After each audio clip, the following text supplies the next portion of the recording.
Hey, everybody, it's 11 o'clock. We're letting people into our webinar. We'll give it just a few minutes as people are popping in.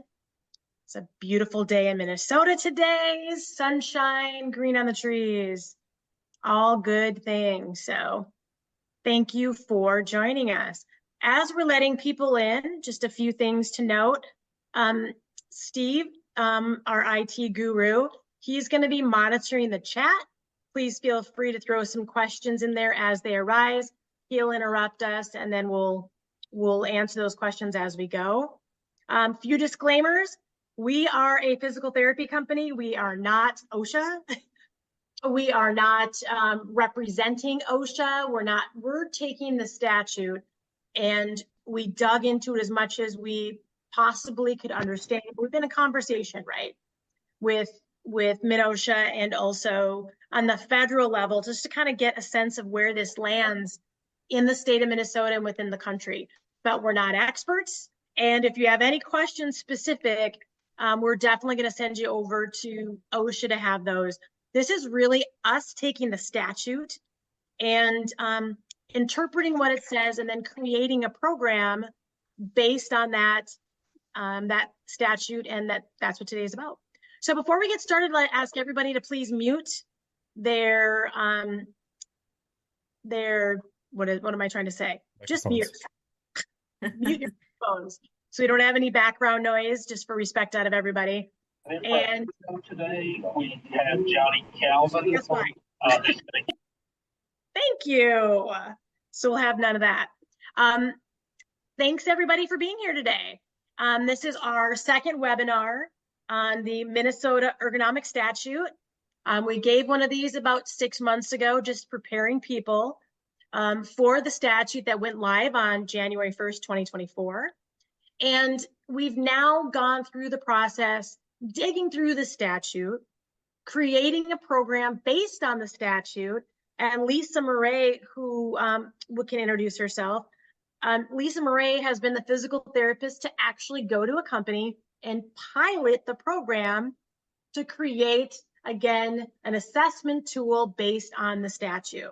So welcome, everybody. My name is Melissa Gill.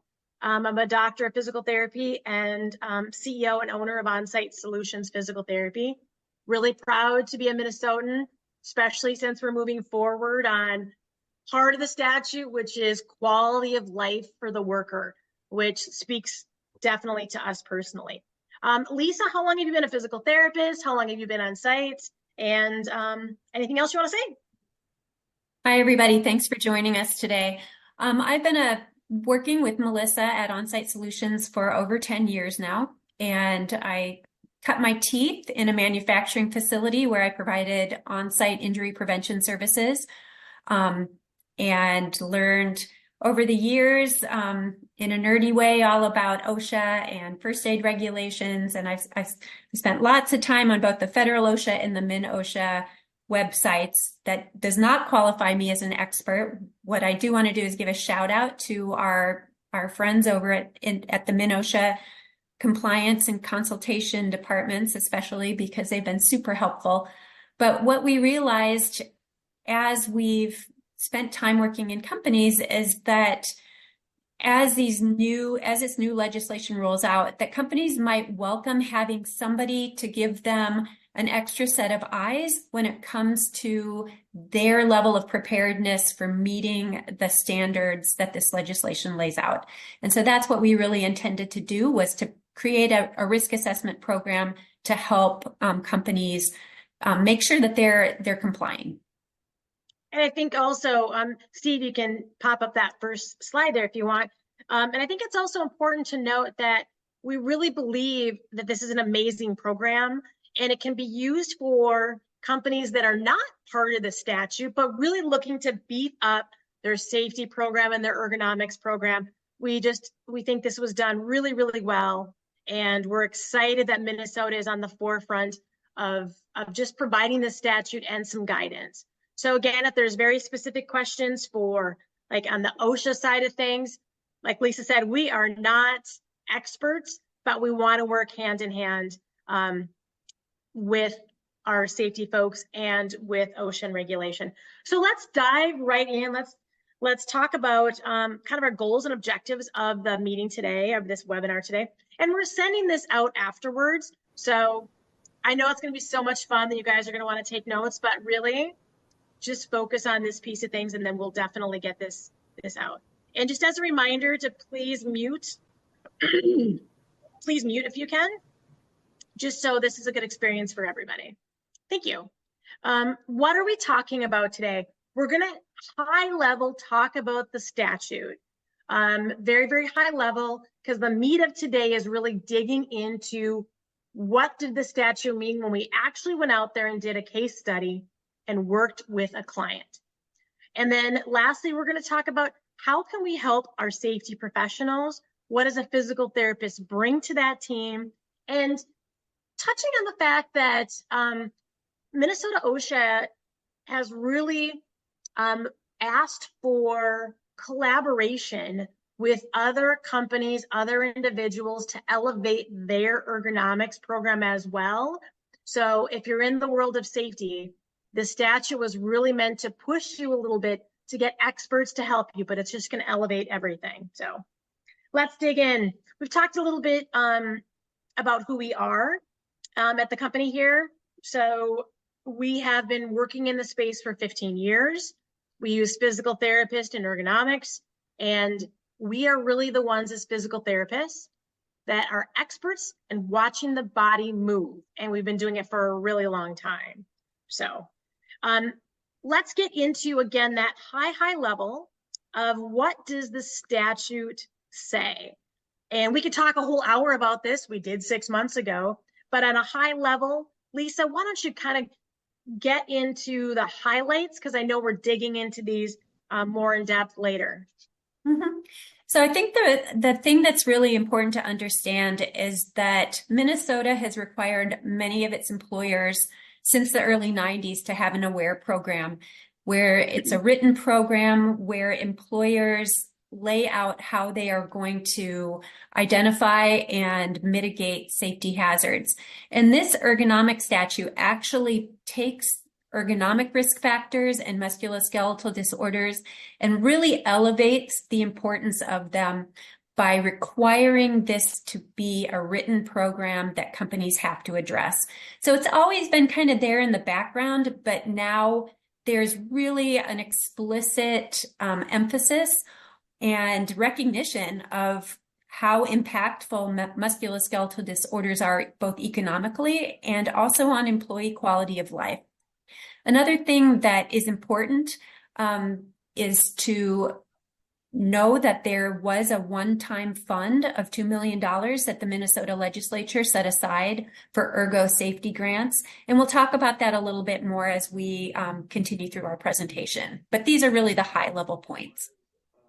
Fantastic. So let's just talk about, in our talks with Minnesota OSHA, there's these 3 highlights here that Lisa's going to talk about.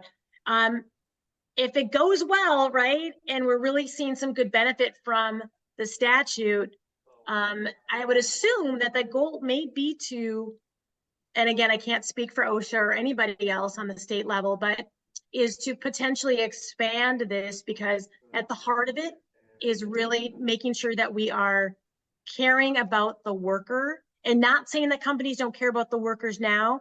It's just doing it in a written form to make sure everybody's on the same page. So Lisa, anything you want to say about these 3 areas of focus for the statute? So basically, if you have questions about whether your company fits into one of these NAICS codes, that would be going to Minnesota OSHA would be a great resource to help you figure that out. I think one of the things to note here is that for the warehouse distribution centers and the meat packing and poultry processing sites, that 100 employees does not have to be 100 located at just one establishment. It is the cumulative number in the state of Minnesota. And so, especially for the warehouse distribution centers where they might have small locations, they really need to be aware that it's the total number of employees, not just the number of employees at any one spot, that is important. So Lisa, you could have 5 people in one location, 10 people in other, 15 in the other, as long as all those locations in the state of Minnesota equals 100 Correct. people or more, they are included. Okay. Correct. Okay. Wonderful. And really anything you want to say specific? I know it talks about musculoskeletal disorders and that relationship with ergonomics. Anything we want to talk about here specifically? I think the big difference here from the past is that this ergonomics program needs to be written down. It needs to be in a formal, presented in a formal way. It's important enough now that the legislature has said this has got to be a written document that is maintained and reviewed on a regular basis. And that's a change from practices in the past. So we want to make sure that people understand the importance of this program and that there are requirements for it. And then Lisa, wouldn't you say, I was really interested in the fact that the statute is really asking for a lot of employee engagement as well, which I think that's feels kind of new to me as well, is making sure that the employees are part of the safety committee. They're part of the ergonomics program and plan, right? Mm-hmm. Yeah, there's a big emphasis on involving the employees both in the reporting of musculoskeletal signs and symptoms as early as possible, but also having them participate through safety committees, and having companies need to have a written process now where employees can bring ideas that they are, or solutions to ergonomic hazards that they've identified. I think if we skip to the next slide, we can look at some of the requirements of the statute. And again, there's great links on the MNOSHA page. We have the link at the end of this presentation for you. So as Melissa said, when you get it sent out to you, you'll have that link for you. One of the things that I do want to point out, 2 other things quickly, is one is this statute requires an annual evaluation of the ergonomic program. That's a change from the past. And then also there's some additional record keeping related to musculoskeletal disorders and visits to medical or first aid personnel. And that is different from the recording that is done on the OSHA 300 logs. Now the statute is asking for even less significant signs and symptoms to be recognized, which is a change from the past. Awesome. That's a great high level.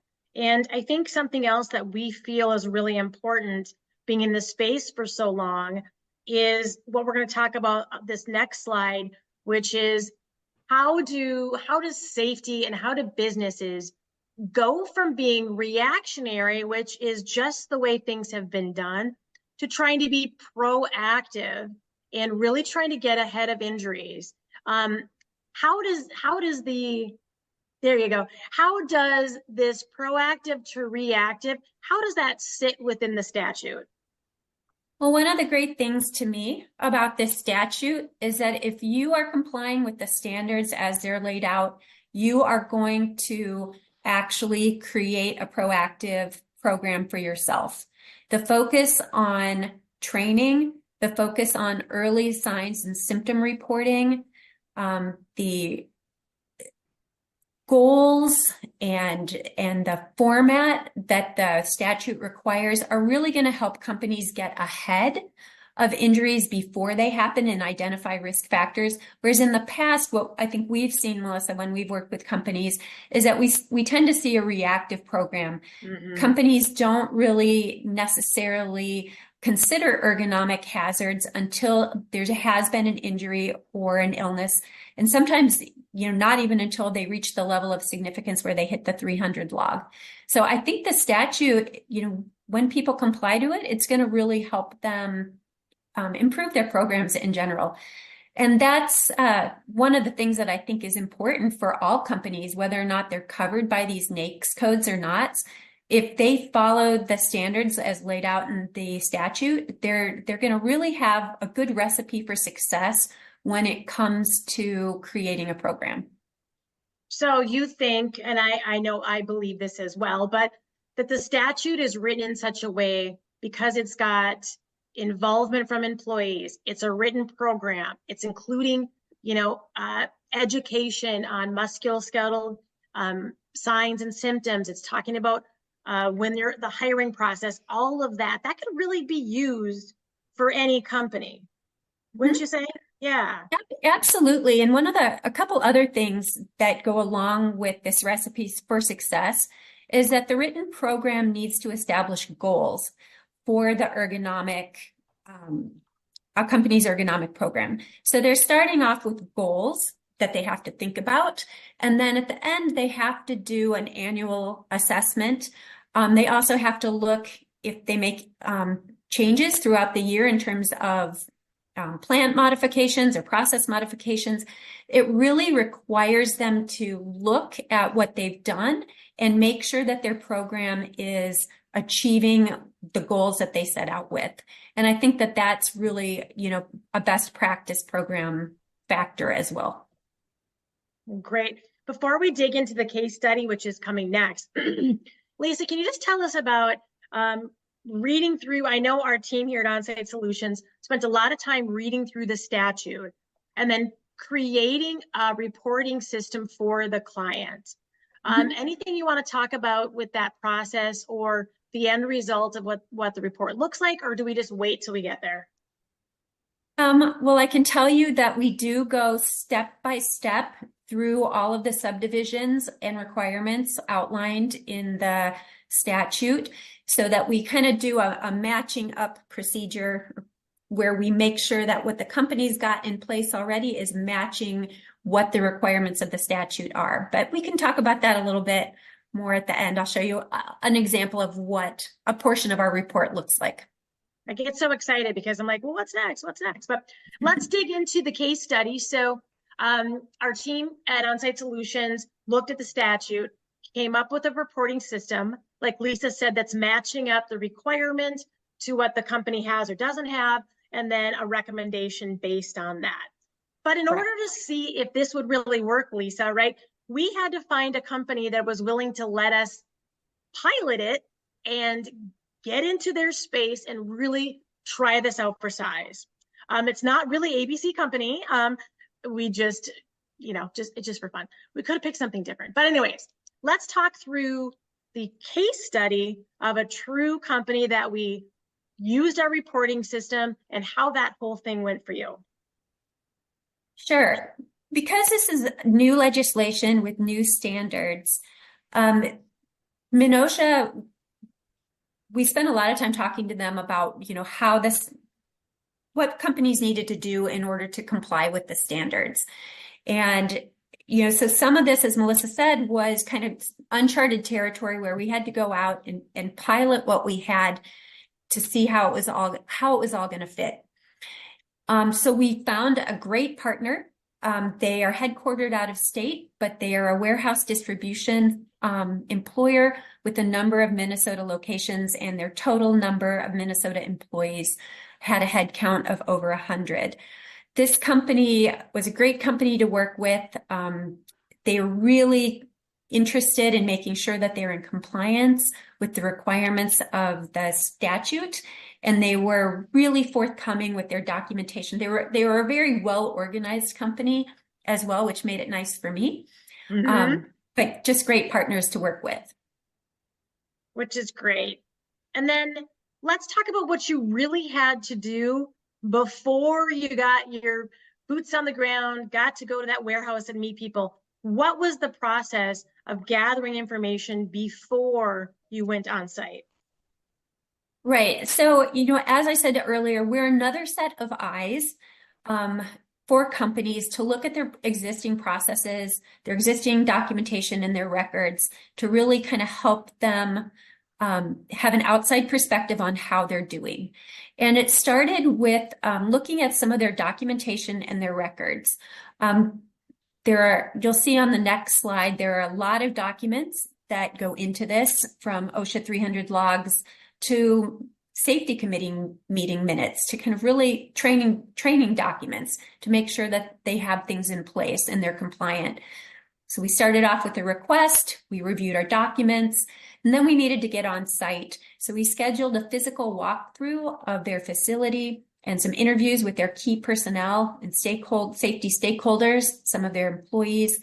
And then we went back after we had all of our information, and we started doing our matching up process, where we compared what they have existing with the requirements and standards of the statute. Then we tied it all up with a bow and put it in a report, and really tried to make it clear to the company, where we felt like they needed to beef up their current processes in order to be compliant. And we also gave them a pat on the back for the things that we felt like they were doing well with right now. Yeah, because there's some good stuff too. Safety people have such a hard job, and they are doing a lot of these things anyways. It's just making sure somebody's assessing it and putting it all together, right? So Correct. Let's talk a little bit about the documents that you needed to gather before you went, things you had to look at and review ahead of time. Right. And a lot of these are going to be familiar to people who are on the call. Everybody who's an employer, they know if they need to have their OSHA 300 or 301 logs. As I said, there's some new requirements for some new record keeping. So this particular company, that was something they need to beef up. I asked them for what they had, and they were like, that might be something we need to work on in the future. But you can see we looked at a really wide range of documents, processes, materials in order to make sure that they were compliant with all of the requirements of the statute. Fantastic. Let's talk a little bit about, so you took some time, Lisa, you had a good partner, they had all that information, they have to be honest, well, maybe we don't have these requirements, that's okay, it's an assessment, it's a starting spot. And from what we've heard from OSHA is you got to start, and you have to show that you're working towards having these things compliance, right? So you got all the information, got documentation together because there was a good partner and they were organized and they were motivated. Got that information, and then you did a site visit. Let's talk about that. Yeah, so it was great to review their documents, but we also needed to do a physical walkthrough and look at any other ergonomic risk factors that they maybe didn't realize were in place, or systems, processes that needed some improvement. And so it was really great to be able to be on site and see what, kind of bringing the documents to life, see what they were doing, boots on the ground. It also gave us an opportunity to have some interviews with their key personnel, their plant manager, their safety director, some interaction with their employees, to find out their perception of what the ergonomic emphasis was by their safety professionals and by their management. And then we also spent some time identifying some opportunities for grants that they could apply for through this special fund that's been set aside by the Minnesota legislation. One of the requirements for submitting a grant is that you have to have had a risk assessment done. If you go to the MN page, it'll list, how that has to happen and what that looks like.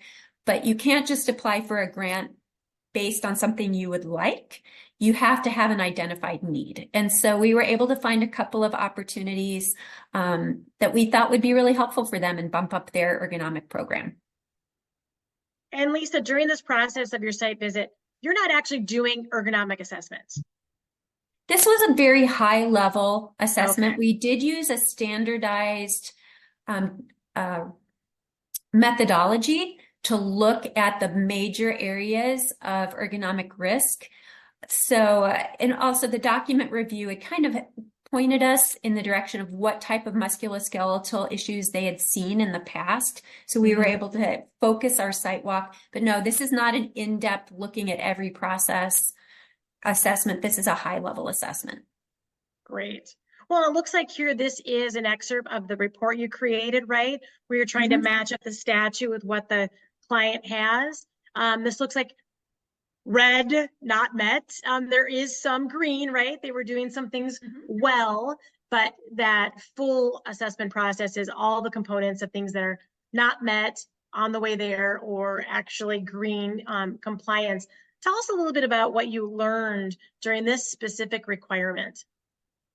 So putting this, this particular requirement is talking about some record keeping related to ergonomics training for new hires and for annual training for existing employees. This is one of the new elements related to this statute that companies are going to be required to do in the future. So what we did is we looked at what they've got, what they've had previously. And then for each of the subdivisions, our report goes through each of them. It lists out what the required element says. It comments on what we saw in terms of what is presently happening with the company. And then we always provided recommendations for things that they could do in order to bring them into compliance with the statutes. So like, just to be clear here, when it talks about having training, ergonomics training for new hires. Now, this company was doing that, right? They just weren't doing record keeping that they were doing it. If you looked at the whole report, they're definitely, we gave them a yellow for some of their training procedures where we felt like they could beef those up and they could make those more robust. But yes, they were doing new hire training. They just did not have a formalized record keeping system in place. And that is a new part of the new legislation. And it's a requirement that, again, is kind of highlighting the importance of this training to the point that, there needs to be records kept that can be surrendered upon request. Fantastic. So really, we gave a high level of what the statute was requiring. We talked about a case study, but at the end of the day, right, we're here to help with that safety team and making sure we're just being a really good resource for them. But as physical therapists, how does a safety professional looking at root cause, how does that correlate to a physical therapist looking for root cause? So PTs, as you mentioned before, we are movement and musculoskeletal experts. We all have doctorates for the most part in this, and we spend a lot of hours learning about the effects of repetitive strain injury on the body, awkward positioning, all of the ergonomic risk factors.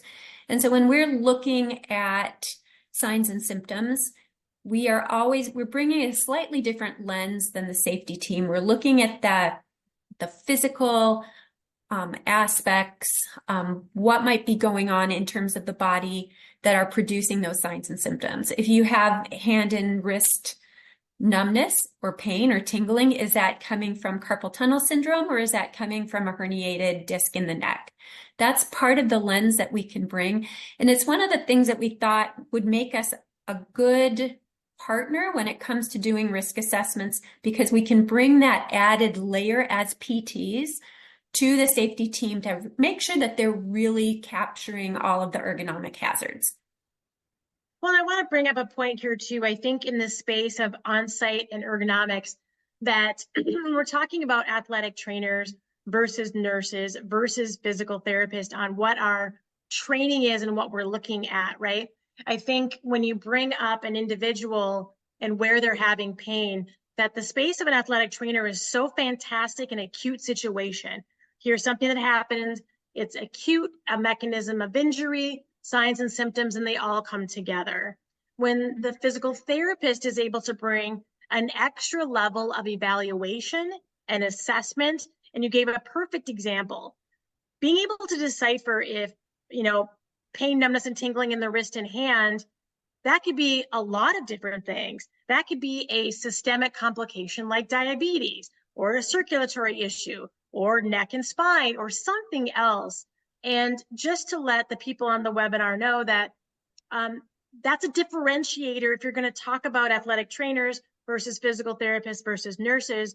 Nurses are amazing people, but they just don't get the education in musculoskeletal like physical therapists do, and that's all we specialize in. So it's really a differentiator. And another part of the statute and things we find very important would be a level of education. Let's talk a little bit. The statute asks for education to be given to the employees, to the safety committee. Let's talk about some of these educational pieces that you've seen, you've used, or you mentioned to our case study company, things that they should consider. So one of the things, along with being musculoskeletal experts and movement experts, PTs are really good at explaining why something is going on. It's really important to us when we want to help people to recuperate after an injury or prevent an injury, to explain why it's important, why this is going to affect the body, and why making a change is going to be so impactful and worth people's time and effort. So when we do ergonomics using our PT lens, we are looking at movements. We are looking at kind of what's going on with the body in terms of not just looking at the hazard categories that are out there. And then we also want to provide education and actionable items that are going to hit the body in a physical sense.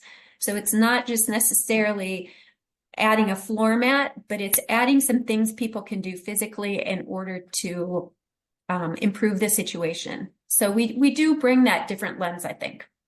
Well, I think you brought up an important point as well, is I've heard lots and lots of companies say, we had somebody from the insurance company, we had somebody come in, we had an ergonomist, we had a physical therapist, we had somebody come in and they did an ergonomics assessment for us, ... And it ends up to be a document or a thought, or it could be amazing information, but nobody carries it all the way through. And our safety professionals are so busy. What I think we've learned over the years is, if you look at where it says improvement ideas in this example and the actions, we're helping our safety people take that all the way to completion. We are providing the education. We are meeting with the employees. Sometimes it's a different equipment or a different way of doing the work. Sometimes it's a stretch. Sometimes it's, changing part of the work, but we're not just providing that document and we're out. We are committed to making sure that there's a change, which I think is important. Yeah, absolutely. Yeah.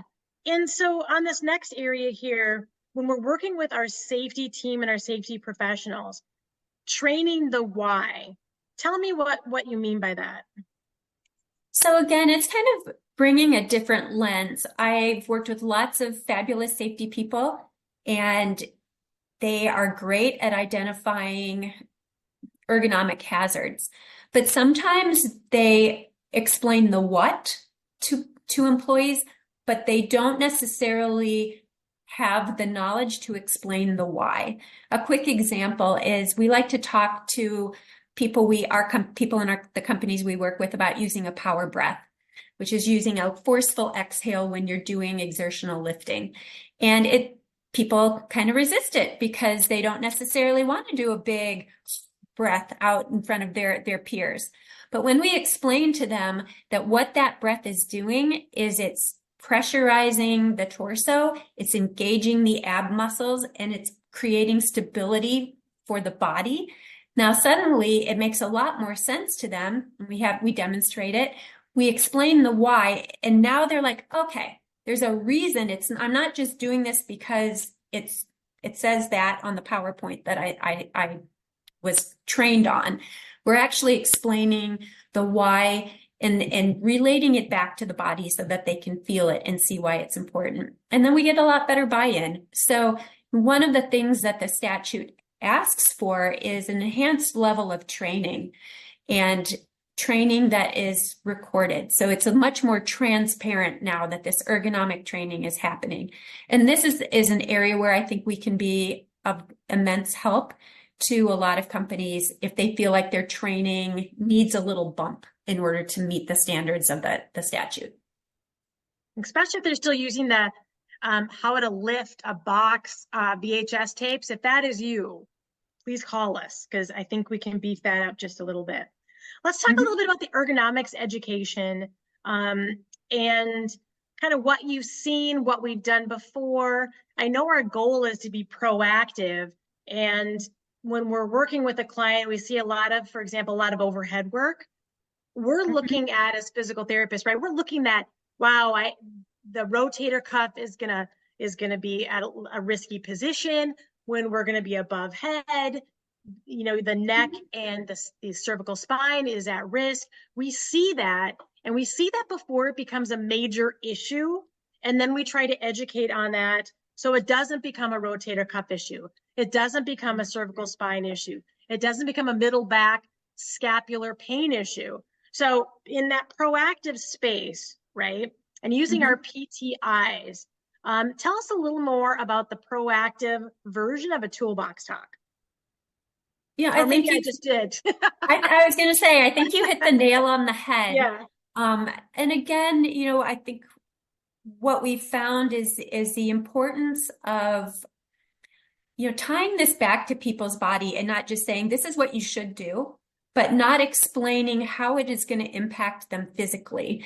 And that's, safety people, they know a lot of stuff, right? But they don't necessarily have the depth of knowledge that we do. That's why we're specialists, we're subject matter specialists. And so what we can bring to the table is this way of tying, the body back into good ergonomics in order to get the buy-in from employees so that they start to see why they're being asked to do certain things and they see why it's going to impact them. So this is an example from one of the companies we work with of a toolbox talk that we put together for them. I want you to also say, Lisa, too, that a lot of people are interested in proactive exercises and getting help from the physical therapist. Maybe not because of work, but maybe because softball season's coming up and fishing season's coming up and all these other activities, right? But they're at least connecting with their body and they're working to be proactive, and that's extremely Yeah. important. Yeah. That's part of the why is we Yes. want you obviously to avoid being injured at work, but part of the reason we want to do that is so that you have great quality of life when you're off the job as well. And so I think that resonates with people. And again, we get better buy-in when we train that way. Absolutely. Our next little piece on education is really using a physical therapist way of describing issues and conditions within the body and educating in them a way that makes sense to them, but then it is being proactive. What would you say about On-Site Insights is one of our educational handouts we provide our clients.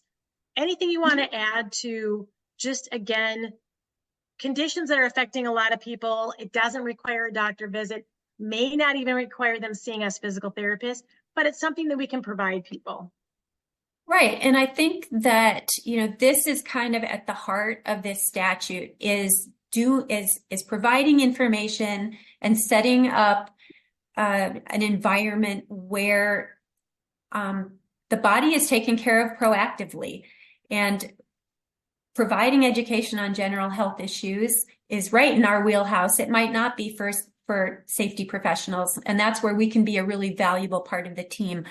But I think there's this growing recognition that musculoskeletal disorders are a big problem. It's not, safety is not just lockout, tag out, or, labeling hazardous materials or chemicals. But, there's the statute really highlights how important this type of education is. And also to continue on with that thought, Lisa, I think it's interesting. We have a lot of companies that are like, oh, we don't have a lot of work comp claims. Oh, we don't have a lot of OSHA recordables. I would say, what's happening on the benefit side? And what is this, a very stoic population that happens to be in pain but not reporting or not using work comp? They're going to use their benefits. I don't think that just because people don't have high work comp claims or high OSHA recordables that it's good we're out. People are feeling the stress on their bodies and they're feeling it in their bodies. Just because you don't know about it doesn't mean you don't have a problem. You can see that in absenteeism. You might see it in just being productive. you may see it in so many different ways. So I just want to make sure too that we're not always focusing on, well, we don't have a problem because it's not in the numbers, right? That could be a whole nother hour talk, but we definitely won't do that. Well, Let's just recap. Oh, sorry, go ahead, Lisa. I do want to make one quick point regarding that because it is important. And I want to give kudos to the Minnesota legislature and Minnesota OSHA because that exact situation that you're talking about is starting to be addressed through some of the requirements in the statute where there is enhanced record keeping now for any report of early signs and symptoms or any report of visits to on-site medical professionals or first aid personnel. So they're kind of in line with what you're just saying, and there is a recognition now that these things are important and they have to be tackled and they have to be measured and reported. Melissa. And I just saw Stephen. I just saw Stephen's as Lisa was talking. Yep. Hey, I hope you're doing well. If you're still out there in Chicago. So yeah, Stephen brought up a really good point. We do see underreporting when we have office people, especially if they work within a company that does have physical labor attached to it, because it's just a mindset of, I'm just sitting at a desk, I'm just on my computer, everybody else is out there doing all this physical work. Why would I say I have a work comp claim or I'm having an issue? And you're right, they tend not to come forward. But the office people especially, you will see that in the benefit side. You will see that in, again, absenteeism, stress, headaches, all of the other things that are harder to capture. But absolutely, the office side of things are people that are not stepping forward. And that's a whole nother talk. So if you'd like to talk about that, we definitely could. Let's recap our final slide, and then we'll go to any questions. So Lisa, do you want to give us any lessons learned from your experience in piloting this program? Mm-hmm. So I think, we obviously see there's a huge benefit in having a third party come and help you evaluate how your existing processes and procedures, programming, record keeping is fitting in with the statute. And if you're interested in that and you want to make this process run smoothly and efficiently, then my guidance would be to make sure that you've got your documents in order. Make sure you're as organized as possible. Again, you don't want to be the person who brings their shoebox of receipts to the tax people. You want to make sure you've got things in a little bit of a better order, and that's going to make the whole process run smoothly and efficiently. And then I think also just being upfront and honest about what you've got and what you don't have. This is not about judgment. It's about helping you comply with a really important statute. So being motivated and being open to recommendations is really important, I think.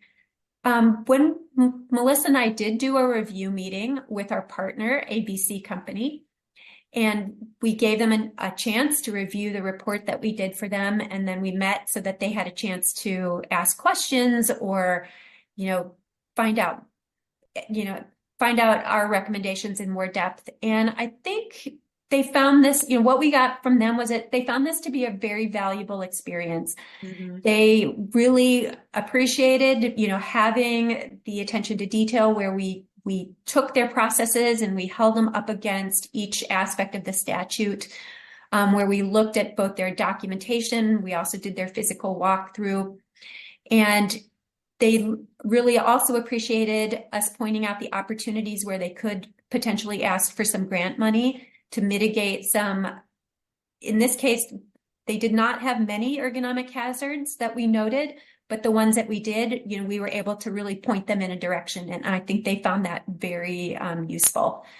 They actually, one of the areas they needed some help with was bolstering their training program. And they asked us if we could give them some assistance with them. So I do want to highlight for resources here on this slide. This is the link to the MN Compliance Ergonomics page. It's got a zillion resources on it. It is super helpful.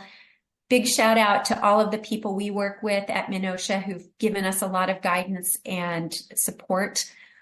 And the final thoughts are, I think, echoing what Melissa said earlier, is even if your industry currently is not one of the NAICS codes that's covered by this statute, complying with, holding your program up to the recommendations of the statute is only going to be in your best interests and move you forward, move your safety program forward, move, help you with your healthcare dollar spend, create a better employee morale and environment. I don't know. What else do you have, Melissa? No, I agree. It's just a good place to start, even if you're not listed as one of the original NAICS codes for the statute. So I would love to open it up to any questions. Steve, if there's anything you want to share from the chat, or if you'd prefer to unmute. Otherwise, we will be sending this PowerPoint out, and we'll also have information on that, the process of the assessment for the statute as well coming out after this. There is one question in the chat. It says, it's from Steve. It says, we have a plant in Minnesota which has an attached warehouse distribution center. Only 5 employees work in the warehouse, but in the remainder of the plant, the total is just over 100, like 105 to 107. Would we be included or covered in this regulation? Are the plant employees doing manufacturing, or are they part of the distribution process?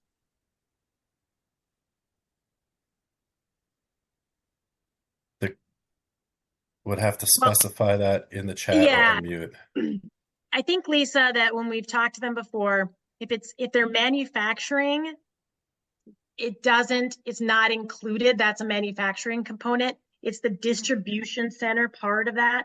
Some companies have those as independent buildings. Some people have those as add-on to other, but mostly manufacturing. Okay, so that's the way I understood it, is the 5 people in distribution are not added to the 100 people that are doing the manufacturing.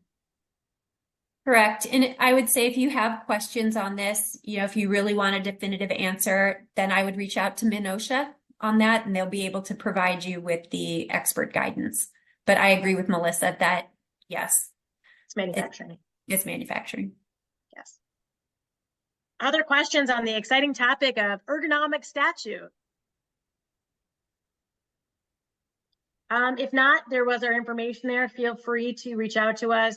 Like I said, following our webinar today, we will send out a 1 to 2 page information sheet. If you have questions, feel free to reach out to any of us, but we will be sending that information out today, tomorrow. And we thank you guys for coming. Hopefully this was educational for you and you got something out of it, and it might just lead to more questions, but that's why we're here. Have a fantastic day, everybody, and thanks for being here. Thank you.